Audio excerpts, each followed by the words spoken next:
We'll go ahead and set the recorder. So I'm Randy Kearns. I'm the professor over here at the University of New Orleans, again, joining you for what is session 5.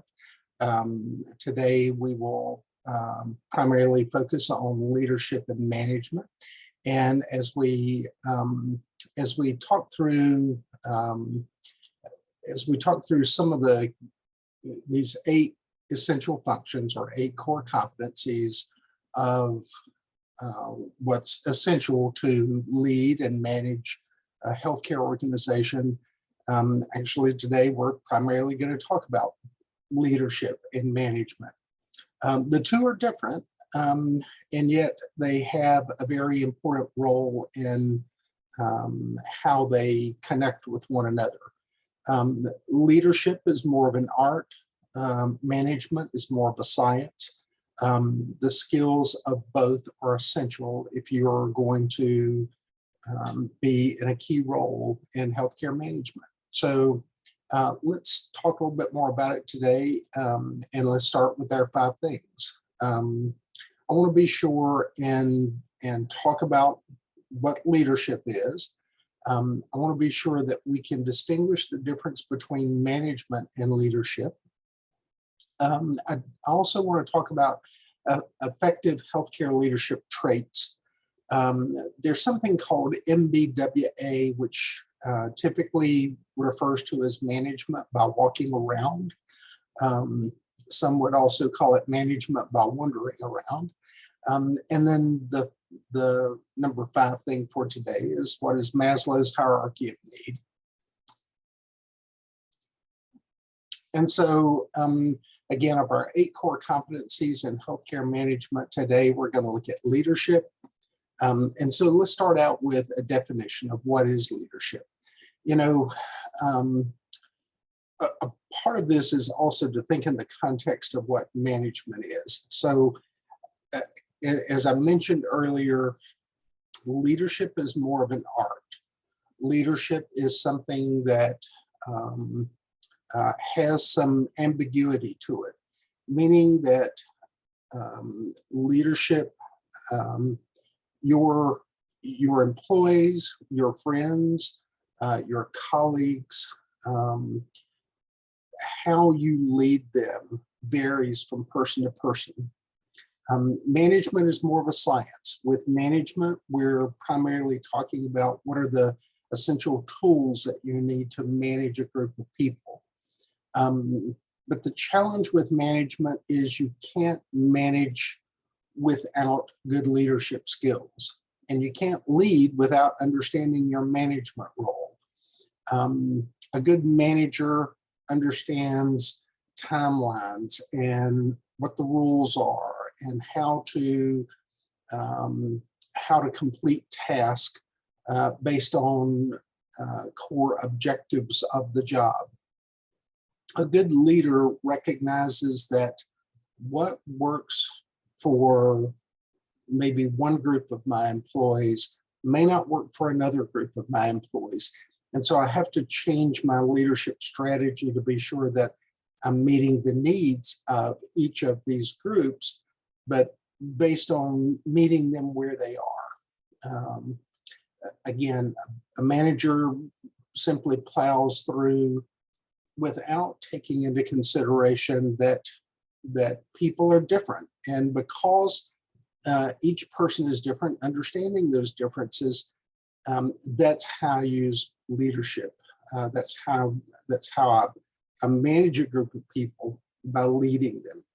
So again, in terms of management is far more definitive, meaning that it's a set of principles that we use to plan and organize, direct and control.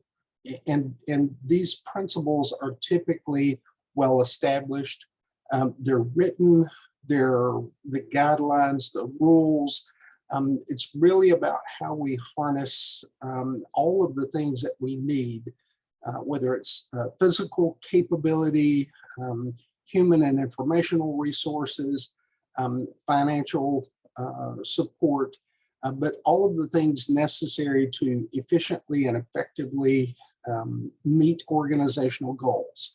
But management is more objective. It's easier to measure management skills or management activities. Where leadership comes in is leadership is more about how we create an environment where people can be successful, and create an environment in a broader sense, because we do understand that each of our employees sometimes require different encouragement, different motivation. And the part about leadership is also we motivate people, we inspire them. We show them ways that we can get things accomplished, and lead them in that direction. A part of this is setting a vision. If I'm using good leadership skills, so my management side of me may tell me these are the 3 things I have to accomplish this week. The leadership part of that is, how do I get it accomplished? How do I set a vision so that my employees, other people who are working toward the same goal can see what I'm seeing, can understand what I'm trying to do, what we need to do as an organization. And so a part of leadership is how we deliver a message that helps share the vision in a meaningful way. You know, a part of this includes coaching up a group of people. When I talk about coaching up, I'm talking about getting people inspired to do something that needs to be done, leading them in a direction to be successful when they're on the way and when they get there. You know, leadership is very important in the aspect of how we recognize that each of our team members are different, and doing the things that may be somewhat unique to each person, and yet maintain that shared vision that we're all trying to accomplish, goals that we're all trying to achieve. You know, the big point about all of this is to recognize that, again, management is far more objective. These are the list of things we need to do this week. Leadership is more about how we get those things done. And we make personal adjustments based on the team, based on the needs of the team. And so the subjective part of this, again, the objective part of this is management. It's structured. We have tasks, we have objectives to accomplish. The leadership part of this is the how, the why, helping people to get to that point, sharing a vision with them, helping them to see what the end result looks like, and then again, coaching them to get to that point. And a part of coaching is inspiring them. How do we lead them to get to that point? You know, the big part about all of this is leadership brings together these skills. If I own the company, or I'm an executive in the company, I can promote you to the point of where you can be a manager. But I can't make you their leader. Becoming a leader takes time, and it takes more than a management position. Again, management is somebody's name on an organizational chart. Leadership is a skill you acquire by being able to share a vision, by being able to motivate people to accomplish certain goals. Again, it's far more of the why we get things done and the how we get things done. And management is more about the things we get done. We've got to get these 3 things done this week. Those are management objectives. The how we get these things done this week, that's more of a leadership skill. So there are lots of ways that management leadership are different. Again, management is more of a systematic approach to things. We use technology. We use a lot of different tools to help us work effectively and efficiently. But just understand that leadership is more about creating those systems and looking for opportunities to improve. You know, again, leadership is more of the why and the how we get things done. Another part about management, managers use resources to accomplish what they can through existing systems. You know, management is far more structured. Management is far more objectively driven. But the leadership part of it is more about how we get things done, what's the best possible way, how do we motivate people to that end, and helping them share the vision that we have of what we're going to do when we get to that end. You know, managers will ask, how do we do things better? But leaders will ask, what should we do to do it better? Again, a management system is more about list, it's more about objectives, it's more about being able to accomplish given task. And leaders will look for the how we get it done, the why we get it done, and for that matter, is there a better way to do it, or is there a better outcome we need to accomplish? You know, a manager may have a list of goals to accomplish this week, but those goals may not make a lot of sense if on the on the operational level we start talking about it and we look to see, is there a better way to do this, or is there a better outcome that's potentially achievable? And if there is, how do we, what steps in the process do we take to do that? So if we look at these data, this is just one example. Percentage of US adults with chronic conditions by the number of chronic conditions. And so it gives you an idea that more than half of adults in the United States have some type of chronic condition. And so a manager is going to look at this and say, okay, we need to meet the needs of each of these groups that have one or more chronic condition. And then a manager's also going to look at the 40% with no chronic conditions and look for ways to help keep them healthy so they don't develop a chronic condition. Okay, those are objective numbers. I look at these numbers, I say 12% have 5 or more chronic conditions. I see 18% have 1 or more chronic conditions. I'm going to look for each of those chronic conditions and look for how we manage each of those chronic conditions. That's how a manager would see this. A leadership, though, would look at this and try to identify opportunities to reduce the number of people who develop chronic conditions. Again, it's the why and the how that sets leadership apart from management. And you can't be a good one without being you can't be a good manager without at some point becoming a good leader. If all you're capable of doing is managing, at some point you'll have very little to manage. You have to develop both sets of skills, being a good manager and being a good leader.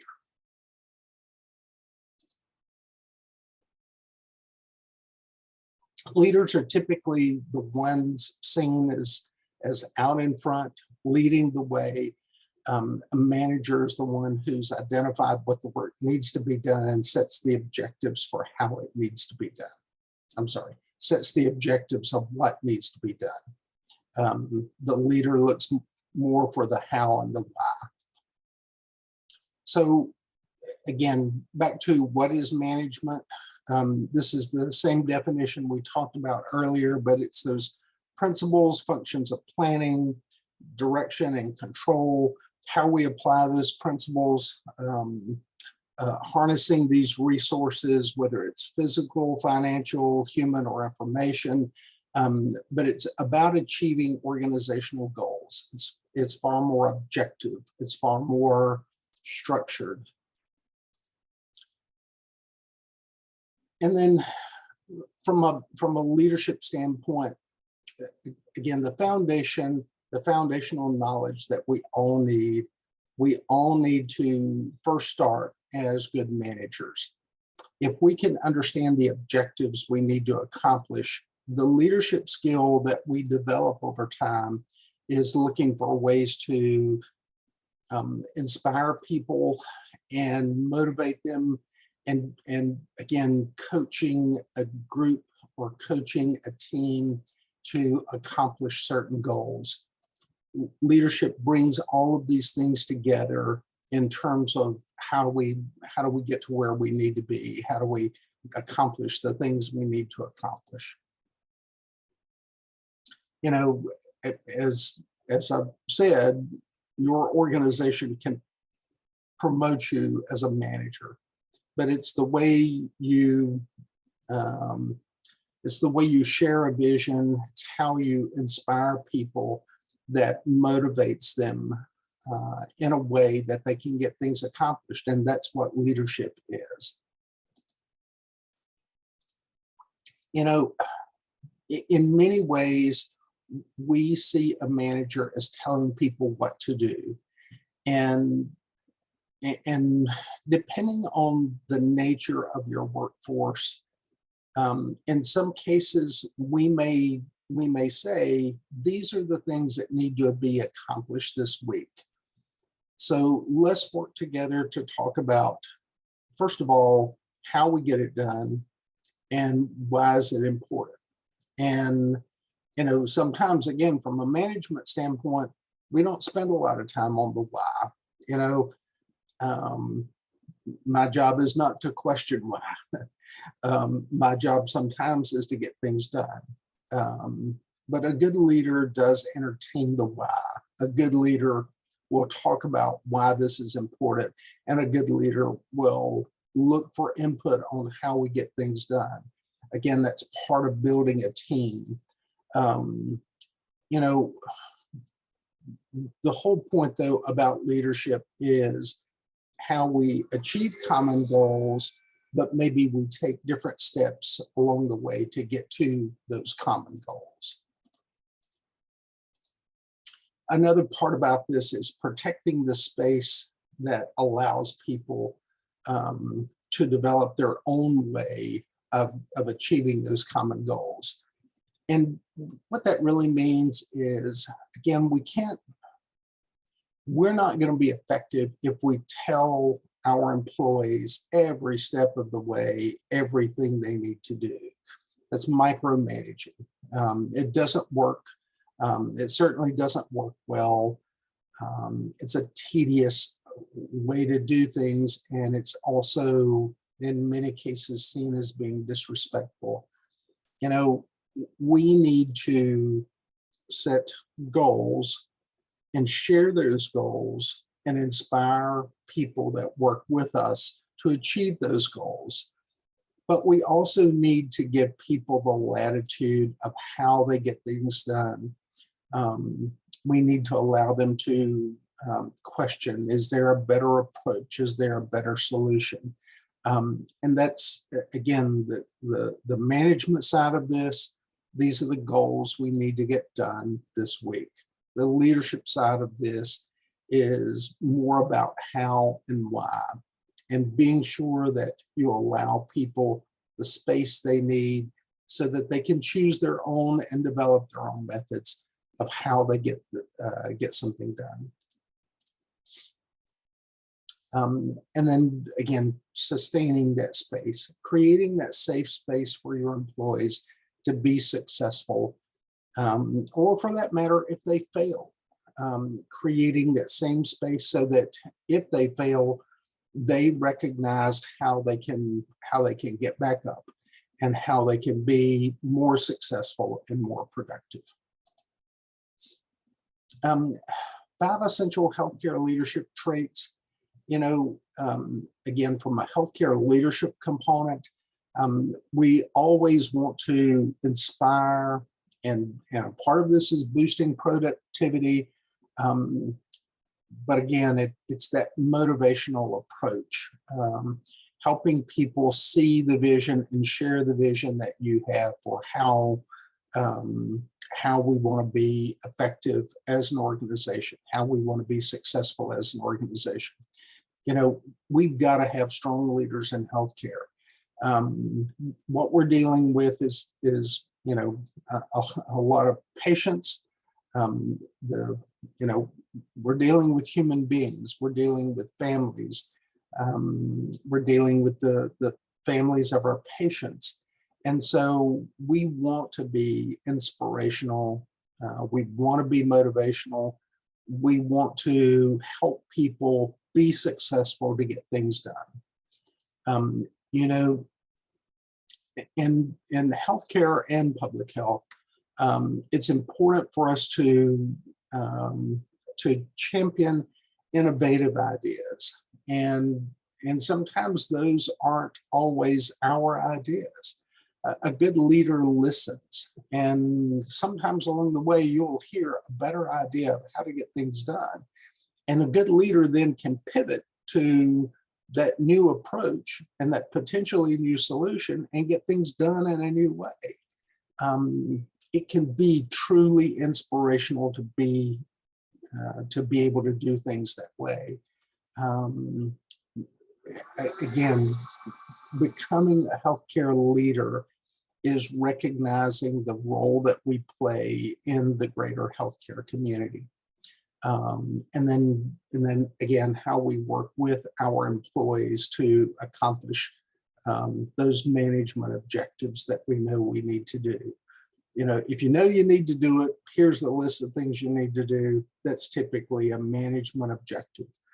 The how you get it done, the motivation of how you help people achieve those goals, that's what leadership is. Another part of this is mentoring, helping people find their best self. And what I mean by that is, sometimes, particularly a new employee, will struggle to figure out what I'm really good at, what are my skills. And so a part of this, a part of mentorship is to help people find their way. Mentorship in some situations is formal, in some cases it's informal. There are people who inspire you all the time and in some ways serve as a mentor without you really knowing that they're a mentor. Or sometimes without them knowing that they're mentoring you. Someone you look up to, someone you aspire to be. They help you become your better self. Again, in some organizations, we have formal mentorships that are set up, that are structured. We want you to be successful, and these are the things we want you to help find a way to be successful at doing.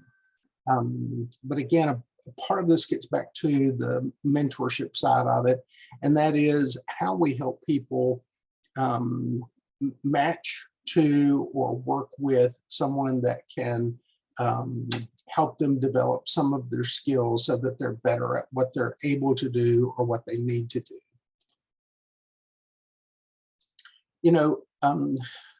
In terms of challenging the status quo, a part of this is leaders also recognize that there are things that just because we've always done it this way doesn't mean that's always the way it needs to be done. And so challenging the status quo is all about being sure that we're not just comfortable with good enough. You know, sometimes we have to look beyond what the simple answer is. Now, sometimes the simple answer is the best answer. But sometimes it's more than that. And when I say it's more than that, what we're really looking for is, what are other options? Are there other innovations that are potentially involved? Are there other ideas that may be a risk, but is the risk worth taking? Again, there's always a risk analysis that needs to be factored into what's going on. But it's important to remember that as a leader, we have to, it's not just about getting something accomplished, but it's also about looking for what are new and better and more improved ways that we can do something. Sometimes that's also includes getting outside of what we refer to as your comfort zone. You know, your comfort zone is those things that you enjoy doing in the space that you enjoy doing it. Sometimes we have to get outside of the space that we enjoy doing it to find a better solution and to be more productive. Another part of being a good leader is how we teach others. You know, some of your best mentors in life, some of your best teachers in life will teach you lessons.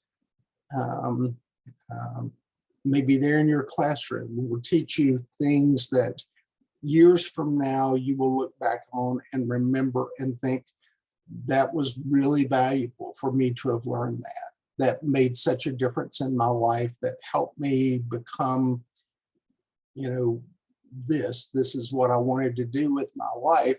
And this person helped me get there. Well, that comes through education, you know. And I have to say that there are people that have taught me things along the way, that some were really positive influences in my life. Some were really negative influences in my life. And the really, and what I mean by that is, you can learn from a bad manager sometimes as much as you can learn from a good manager. At least in a couple of particular instances in my life, I've looked back on experiences that I knew at the time were bad experiences. Later on, looking back, I can confirm they were bad experiences, but it also reminded me of what bad is, what bad looks like. It reminded me that there are a lot of things that I can do to be successful, and there are things that I should never do if I want to be the leader that I want to be. And again, that's what I say. There are negative people in your life who will actually influence you in a positive way, just by simply being able to say, that's not the person I want to be. That's certainly not the behavior I want to emulate. During the COVID pandemic here in the United States, a doctor that oversaw a significant part of the COVID-19 response, our national public health leader, is a gentleman by the name of Dr. Anthony Fauci. Dr. Fauci is since retired, but Dr. Fauci rose to public service in the 1980s and has been really at the forefront of allergy and infectious disease really over the last 40 years. He is a brilliant man by all account. He really helped us as a country navigate the crisis. He showed true leadership in terms of embracing science and embracing scientific solution. You know, there are many advantages, and for that matter, disadvantages, living in a democracy. We live in a democracy that values substantial individual freedom and individual liberty. But that also means that sometimes there are people out there with some really bizarre ideas. And we saw some of that really rise to the surface during the COVID pandemic. Fortunately, we had people who could understand and discuss the scientific process. That included people like Dr. Fauci, but he stood strong against really a wave of withering criticism. You know, business and industry really drives a lot of our economy, and the public health measures that needed to take place to slow down the spread of the disease also impaired our ability to operate business and industry and the commerce that drives our economy. And so obviously there was a lot of pushback on that. There was a lot of reluctance to deal with that. But Dr. Fauci did just a tremendous job, and many people in the public health profession did just an extraordinary job of educating others along the way. Now, I can't tell you they convinced everyone that the things we did in public health were the right things to do. But generally speaking, it did help a national consciousness of understanding at least what was at stake, at least what the risks were. And so people were more likely to make a risk-benefit analysis. Again, I can only speak to our experience because I'm an American, and so living here, that's the only experience I know firsthand. But at the same time, what I do know about what is uniquely an American experience is the fact that you have to have leaders that emerge during difficult times to help people understand difficult circumstances and difficult conversations. It was a very difficult conversation to see how public health had to deal with this new and emerging disease. And, you know, so COVID is mostly behind us here in the United States. There are people who still get sick from COVID, but we've managed to vaccinate most everyone at least once. And many of us have been vaccinated many times. I've actually been vaccinated 5 times now. I'll be vaccinated again shortly. I'm typically being vaccinated about every 6 months right now. But that's how we've helped to get the pandemic behind us. The challenge is the next pandemic may be a year away or 10 years away or 20 years away. We don't know when the next pandemic is going to arise, but we do know the world is a much smaller space today than it's ever been, just simply because of how frequently we travel and how frequently we move from one continent to another. And so whatever that next germ is, that next microbe, that microorganism is that makes us sick and we have no natural immunity to, like COVID, hopefully we'll have more leaders emerge, like Dr. Fauci, and I use him as just one example. And I'm sure you have those same examples there in China, but it's really about being sure those leaders rise up to help us navigate difficult times and difficult circumstances. Again, that's what we saw with the last pandemic. Hopefully that's what we'll see with the next one. And I hope the next one is much further down the road than it potentially could be. So anyway. They practice humility. You know, it's not just what you say, but it's how you say it. It's helping people to understand the risk and the reward of their decision-making process. And again, without berating people or belittling people, humility is more about helping people understand what they probably know is true. This just helps them see a little bit more of what is true, and helps them understand how to make good decisions on their own. Creating opportunities for others. You know, it's important to be successful, but it's also important to help others be successful.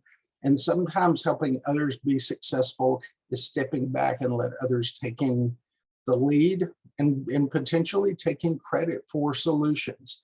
You know, and then continuing to develop your leadership skills. You know, I'm a better leader today than I was 5 years ago or 10 years ago. And that's because of, you know, I'm a reflection of all of the collected experiences that I have. And again, those are good experiences and bad experiences.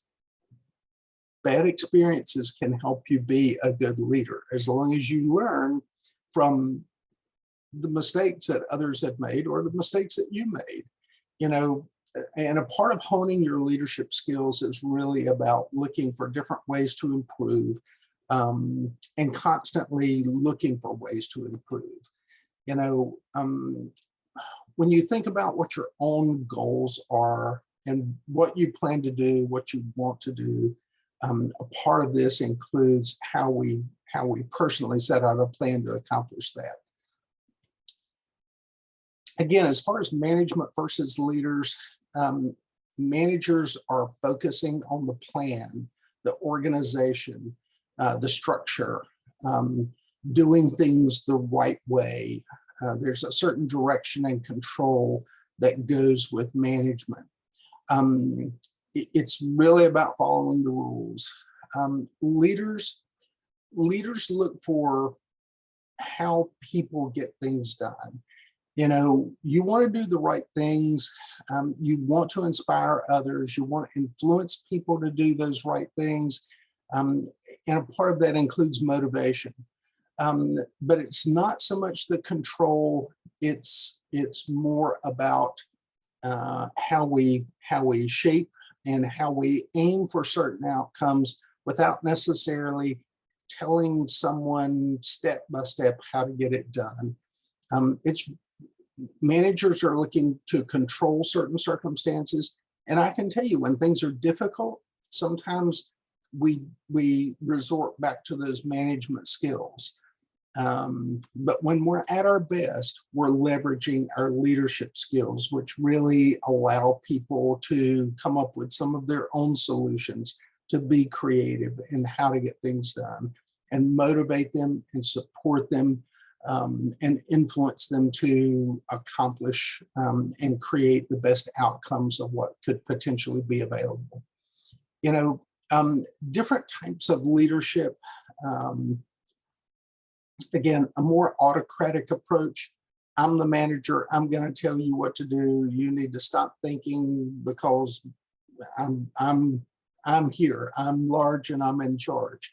That's more of an autocratic approach. Sometimes that's needed, sometimes that's necessary, but it's seldom effective, and it's certainly seldom effective for a long period of time. That consultative or the participatory management approach is typically where employees have more freedom. The laissez-faire approach is certainly the least autocratic, and is certainly more of an employee-centered type approach. The laissez-faire, though, is sometimes can create too much ambiguity for people to be successful. Sometimes people need sometimes our employees need guidelines of how to get things done. And so the consultative and the democratic participatory management is really that ideal place to be. The laissez-faire is for senior employees, more mature employees, and laissez-faire is also where you're trying to help employees find their own way. I kind of step back with laissez-faire. I kind of step back. I give you the limits of what needs to be done. I've defined those limits, but other than that, you function within those limits and we're good. Again, in some situations that works okay, but you have to be careful because, again, particularly with new employees who have really limited experience, you can set people up to fail, and that's not good either. Failure is okay as long as we recognize what we did wrong and take steps not to repeat the mistake. You know, the autocratic approach also works, but it rarely works effectively for a long period of time. You can't suppress everyone's view and everyone's ideal outcome of a given situation for an extended period of time and expect it to be successful. In the work-life balance, people like to have some personal autonomy. They like to have some control, and they like to at least be consulted on what's being done. So this participatory management style is usually the best leadership approach. But just to understand whether it's autocratic or participatory or laissez-faire, these three approaches, all three approaches, are something that you need to be good at. And then you need to be better at understanding when you use one skill instead of the other. Transactional leadership behaviors is really about giving someone something for something they did. That can have limited success, but most of the really successful leaders are transformational. So with a transactional leadership behavior, if you accomplish this, I'll give you this. And okay, so that's important, but the transformational leader is really someone who can help people see what our next steps are, what we're doing to get things accomplished, and how do we get there. It's really about helping people understand what our vision is as an organization and what our strategy is to try and accomplish this. But transformational leaders really move people into kind of that next level. How do we all get better together? Again, transactional leadership is okay. It's important, particularly in small tasks or meaningful objectives that we need to get accomplished. But the transformational leader is really looking at the broader picture, the bigger approach. So I've got a few theories I want to be sure and at least touch on briefly. Fielder's contingency theory is probably a way of looking at task, position of power, and leader-member relations. So the contingency theory basically means this. Have we clarified the goal? What type of position do you have? Is it formal or informal? And then what type of expertise do you have? And then what's your relationship with the members? How do you work with your group or your team? The contingency theory is a, I'm sorry, I'm having a little bit of trouble with my advancing the slides this morning. I may need to adjust my mouse, but anyway, contingency theory is really about identifying the interplay between these three pieces: the task structure, what needs to be done, what needs to be accomplished, what your position of power is, and then what's your relationship with your members. Again, I'm sorry. Okay, so path goal leadership is really about the leader's job helping clear the path so that the goals can be accomplished. And its path goal is really about being sure that me, the leader, I've done all of the things I can to help people get to that point of getting things accomplished by things that I've done to reduce roadblocks or clear the way, so to speak. The situational leadership model in terms of leader behavior, whether it's, so there's 4 key components: delegating, participating, selling, and telling. And just as we, so if we go back to,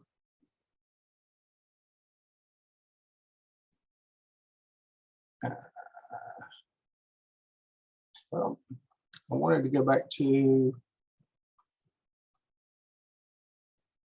this slide.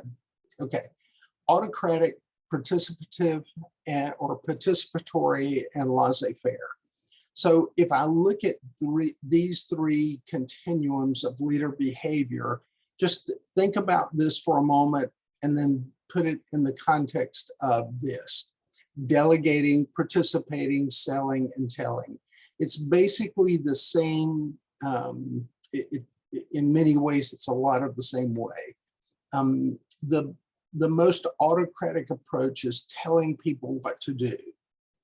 And the most laissez-faire approach, which is more of a hands-off type approach, is delegating. I give people something to do, I give them the objectives that need to be done, and I move on.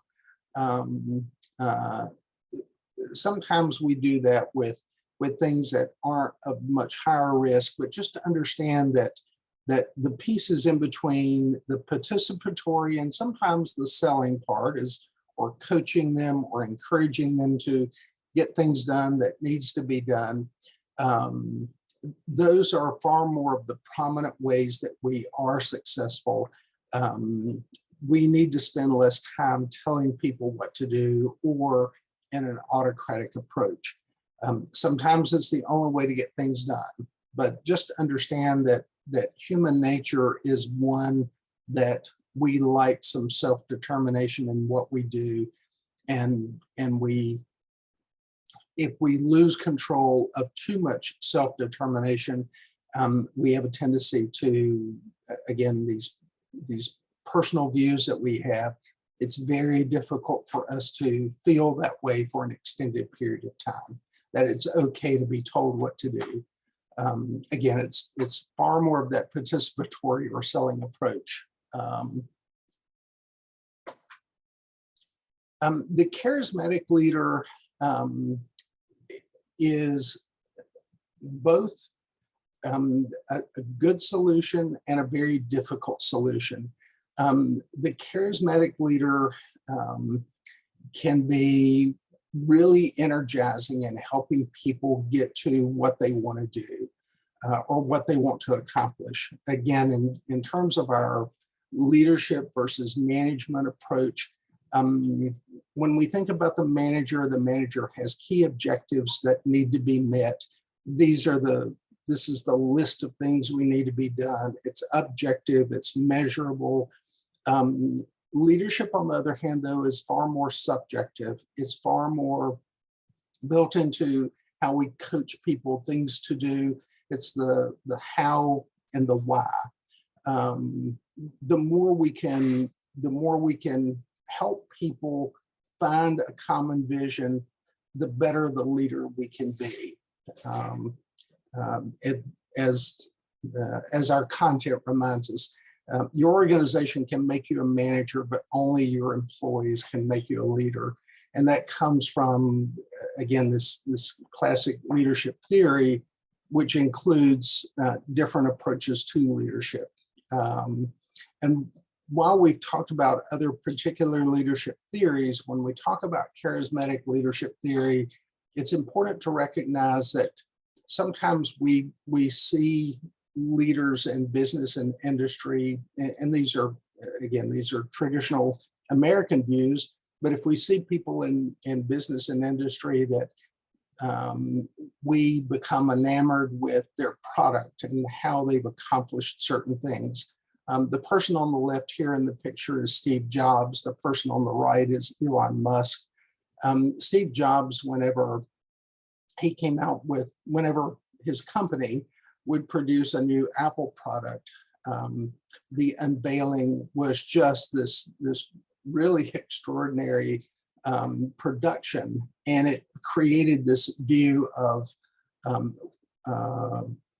how we embraced the particular technology or the particular new device that had been put out there or rolled out for us to see and to experience and to decide, this is what we want.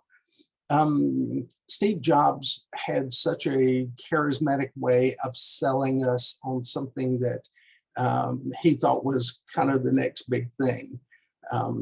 And certainly if you think about how many iPhones have been sold or iWatches or iPads or some of these other particular devices, he certainly was a charismatic leader in terms of helping us envision owning some of the same products that their company identified, created, and rolled out.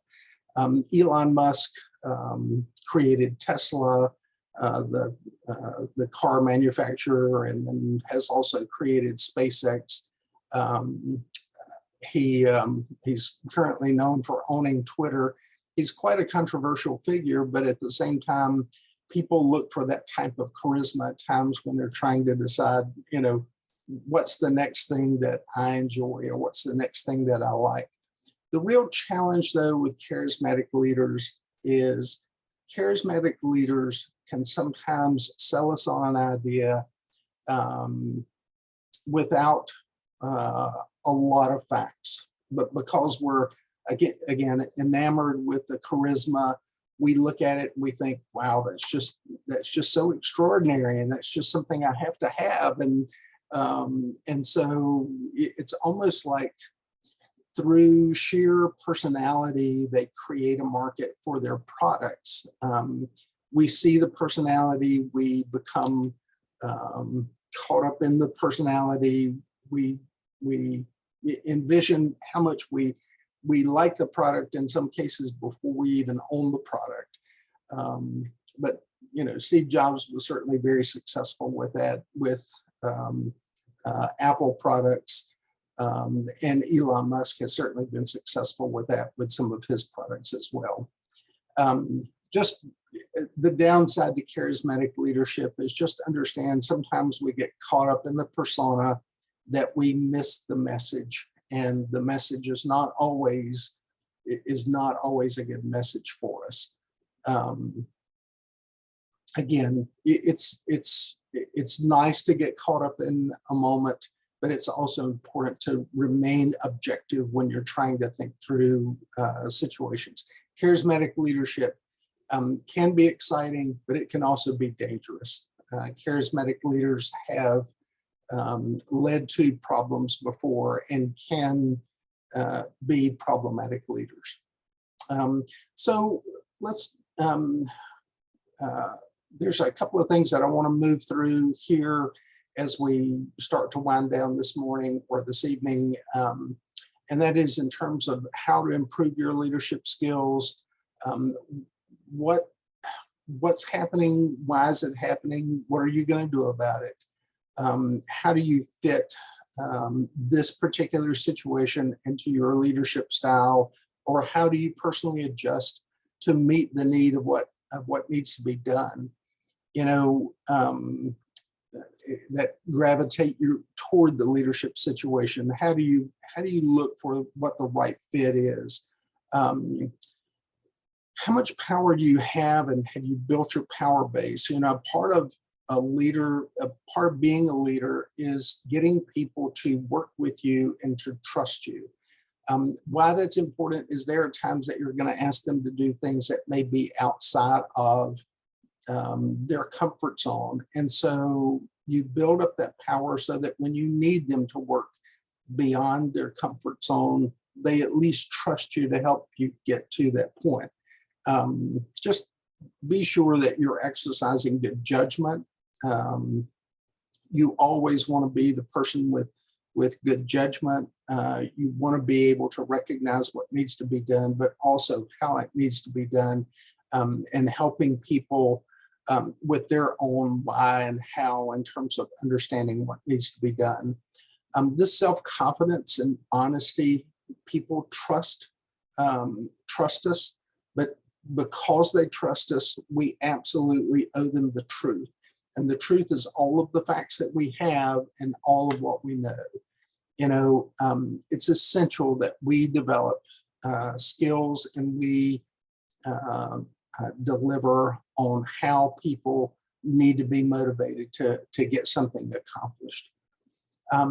Maslow's hierarchy of need is based on, first of all, understanding that we can't be successful as individuals if we haven't first established and maintained some of those most basic needs that we have. The physiological needs of food, water, shelter, clothing. If we haven't met those needs first, it's tough for us to see beyond that. And that's why it's so important for people to have certain physiological needs met, security needs met. What are your social needs? How are you meeting them? And then as you can see how this builds, it's achievable for everyone to reach self-actualization, you know, that fulfilling life, how to get to that point where all of the things that I want to accomplish are at least within reach that I can accomplish them, you know, but I can't get there if it's uncertain, if I have the most basic things I need in life, food, water, shelter, clothing, if I don't have security, whether it's job security or it's personal security, but I have to feel safe. Maybe the word should be safety instead of security, but I have to feel safe in the things that I'm doing. But again, as you can see in this hierarchy of need, ultimately the goal for us all is to reach that point of self-actualization, but we can't do that without these other things first. This is another way of looking at Maslow's hierarchy of need in terms of how we put this into a business organization. But our mission and core purpose of the organization is really built on the most basic component, and that is, again, that those physiological basic needs that we have. So in terms of sizing up, so let's kind of pivot to evidence-based practice and then talk about the 6 A's. Ask what the problem is, acquire evidence to help us understand what the problem is, appraise, assess what the evidence tells us, put all of this information together, it's aggregating, applying how we incorporate this information into the decision process, and then assessing the outcome. You know, the whole point to this evidence-based practice is really about being sure that we use our experiences to make better decisions again and again and again. Bad decisions are typically based on bad evidence. And so we have to pay attention to what the truths are, what the facts are. We also have to recognize what the myths are about evidence-based practice. We have to take into experience as a part of what we're trying to do, we have to understand what the myths are with evidence-based practice, because the component here is we rely on our experience to get better, to improve what we're trying to do. There are a number of type of arguments that are out there that are called fallacies, which are basically making an argument sometimes for the sake of arguing, but sometimes they are based on good intentions, and may provide good support for your conclusions. The most important thing, though, is not making unsupported claims. Don't make random claims without understanding what you're trying to accomplish or what you're trying to say. Other fallacies, this hasty generalization, and I won't go through all of this, but the whole point here is it's important to recognize the fallacies, and fallacies meaning the mistakes that we can make by connecting two unrelated facts and trying to turn that into a narrative.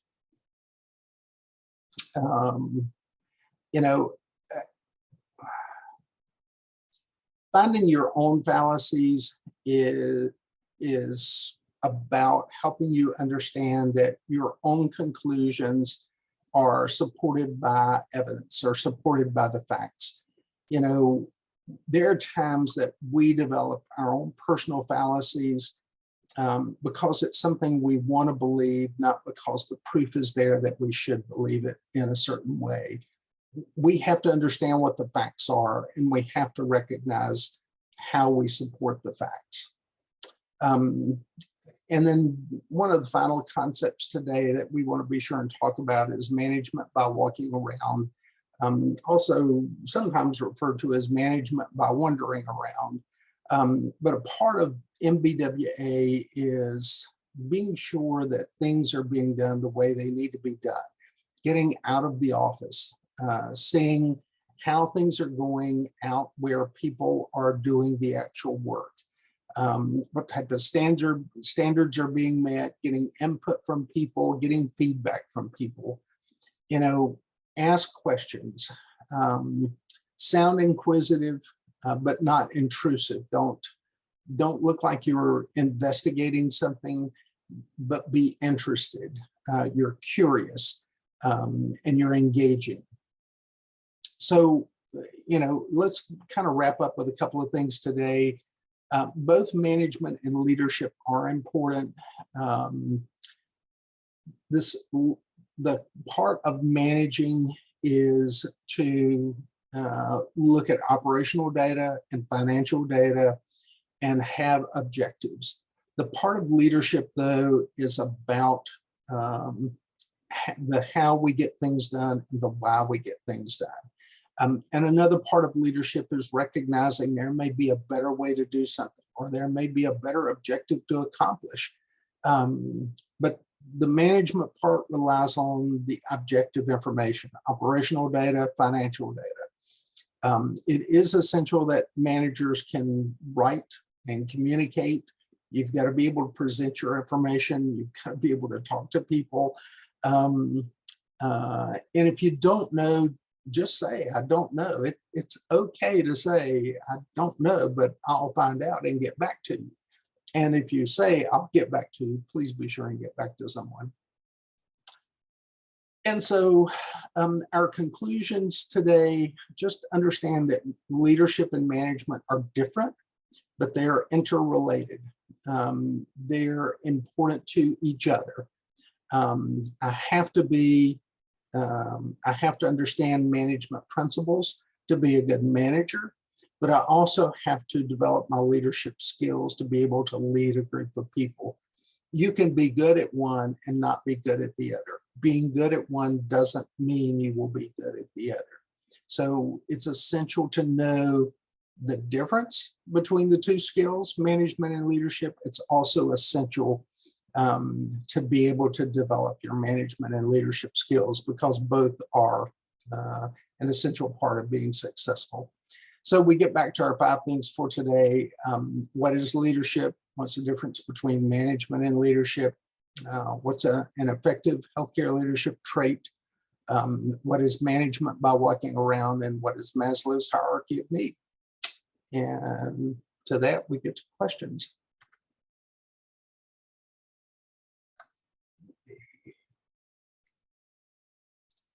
Stop sharing and let me pull the screen down to here.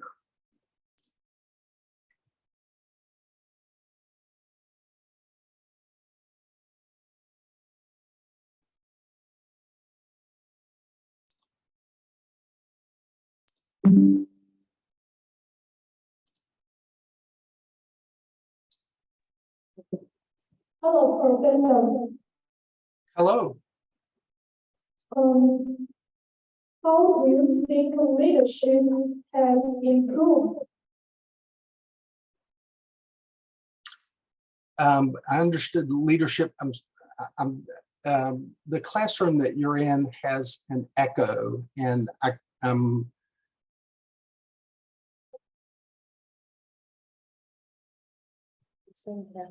do you think leadership has improved? How do you think we can improve the leadership? 我们没有主意。 How do you think we can improve leadership? how can we improve leadership? Okay, so first of all, that's a good question. When you're setting through class, you're learning both management skills and leadership skills. The management part will tell you the things you need to do. The leadership experience will help you develop how you can get it done. And leadership will vary depending on the group that you're working with, how you're trying to get things done. We're always striving to be better leaders.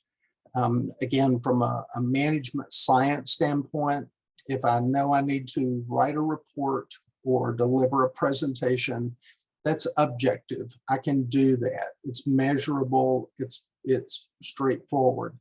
The leadership part, though, is always something that we have to improve and we have to continue to work on, particularly as the people that we work with change. And so we're constantly having to adjust our leadership style to meet the needs of those that we work with. But we're always wanting to improve leadership. We're always wanting to improve who we are as a leader. Some people use a charismatic approach. Charisma only goes so far. The most important leader is someone who can be trusted and someone who does what they say they will do and then follows up to be sure it's been done and done correctly.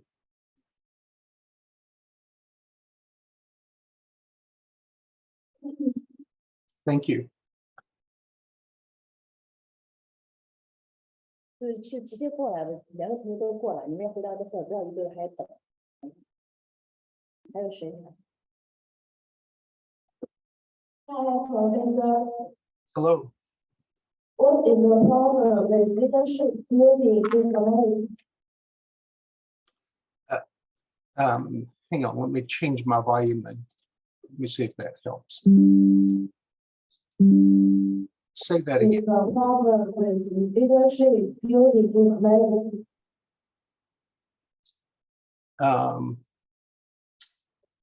I'm sorry.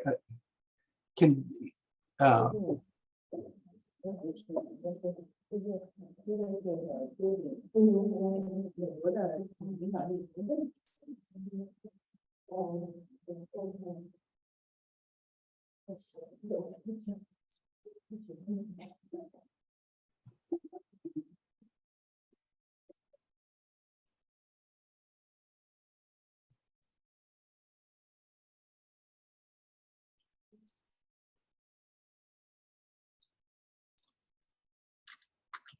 About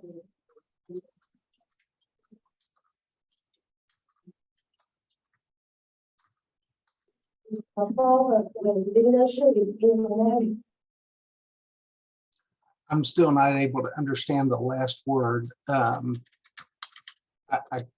having a lot of feedback in the, I explain, maybe students can ask in American about leadership, how some problem.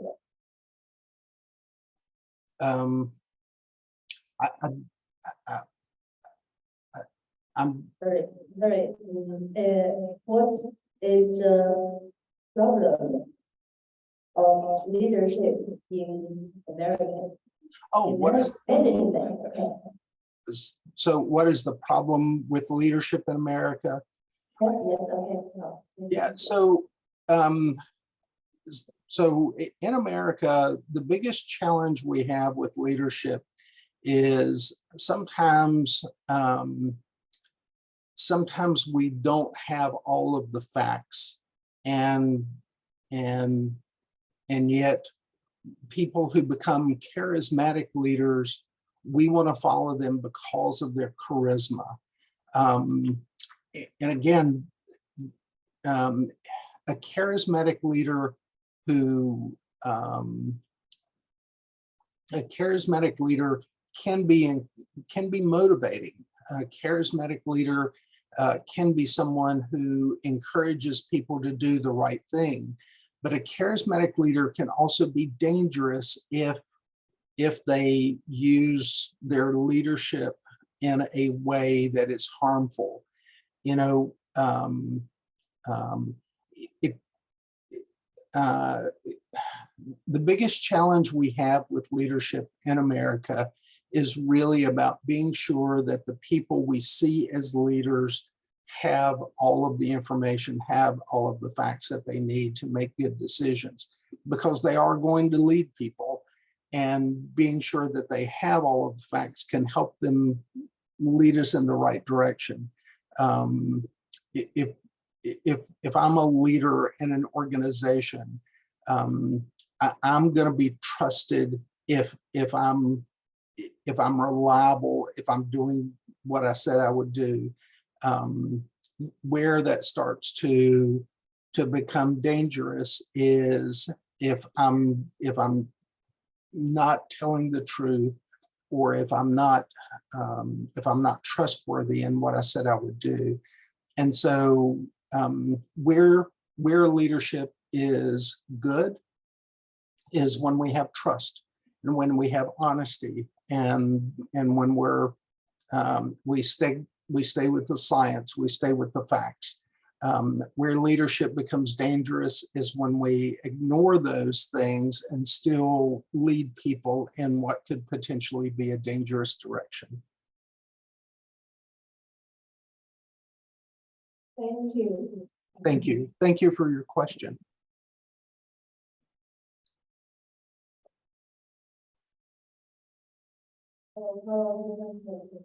Hello.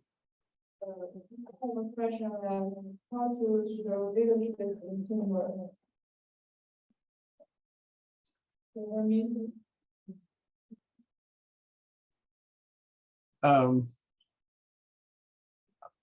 I'm sorry, I'm still having trouble.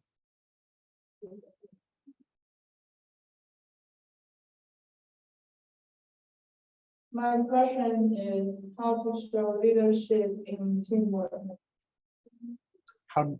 So I heard my question is, how does leadership, and then I didn't hear the last two words. Yes.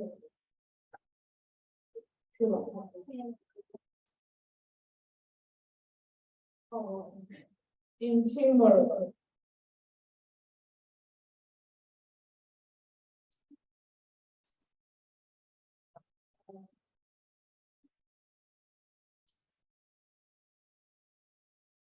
I'm sorry, I still I don't understand the last word.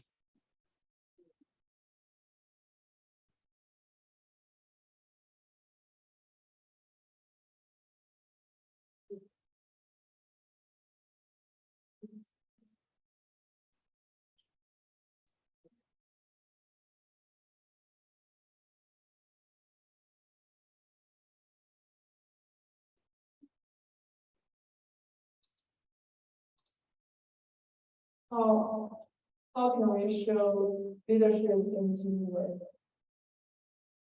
How can we show leadership in, Teamwork. I'm sorry, Teamwork.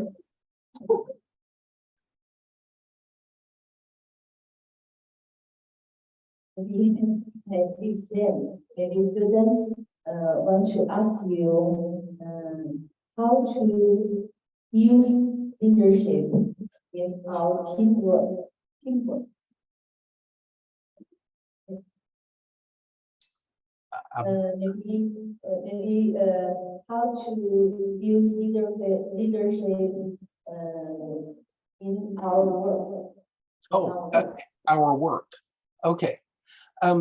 So, you know, leadership is about talking to people. So if we know we've got to complete a project. Let's say we have a group project for your class, and we break up into groups, and we're each working on our project. Leadership is really about finding what people are good at and let them be successful at what they're doing. In terms of our work and leadership, it's really about helping people, helping the people in our group or helping the people on our team be successful. And a part of that really comes back to how do we support them? How do we coach them? How do we encourage them? How do we motivate them? And that varies from person to person. You become a good leader once you understand the people who you work with, and you look for ways that you can make them better. You know, a good leader does that. You look for ways to support the people that you work with, and to help encourage them to be better and encourage them to be successful. But it really varies from person to person. And so a good leader identifies that uniqueness in each person, and a good leader helps meet them where they are to support them to be the best team member or the best group member that they can be.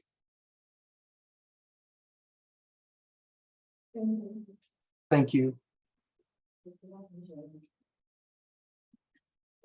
Today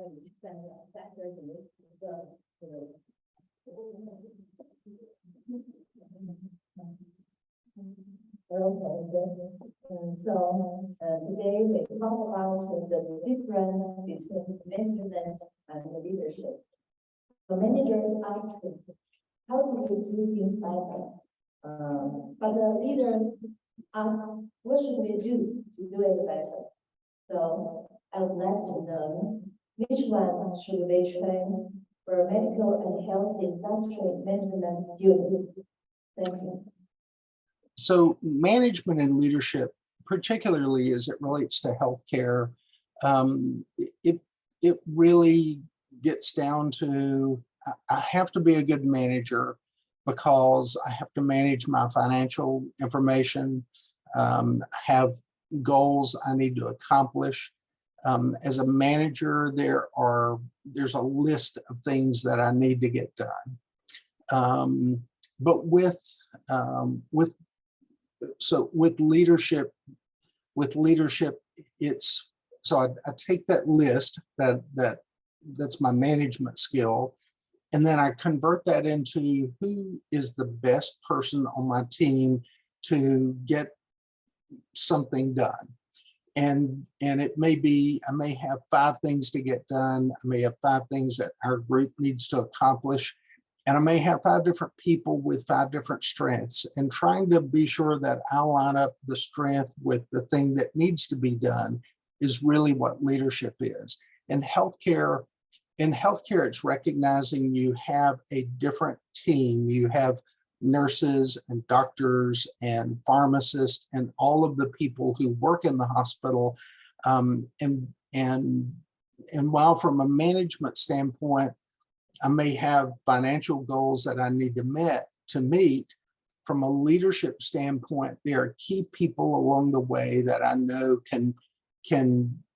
will be essential to helping us as an organization meet those management goals.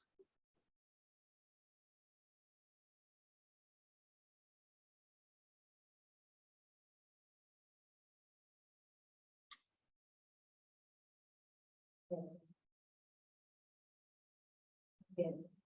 Thank you very much. So that's over the class. See you tomorrow. Okay, thank you. I'll see you tomorrow. Bye-bye, everyone.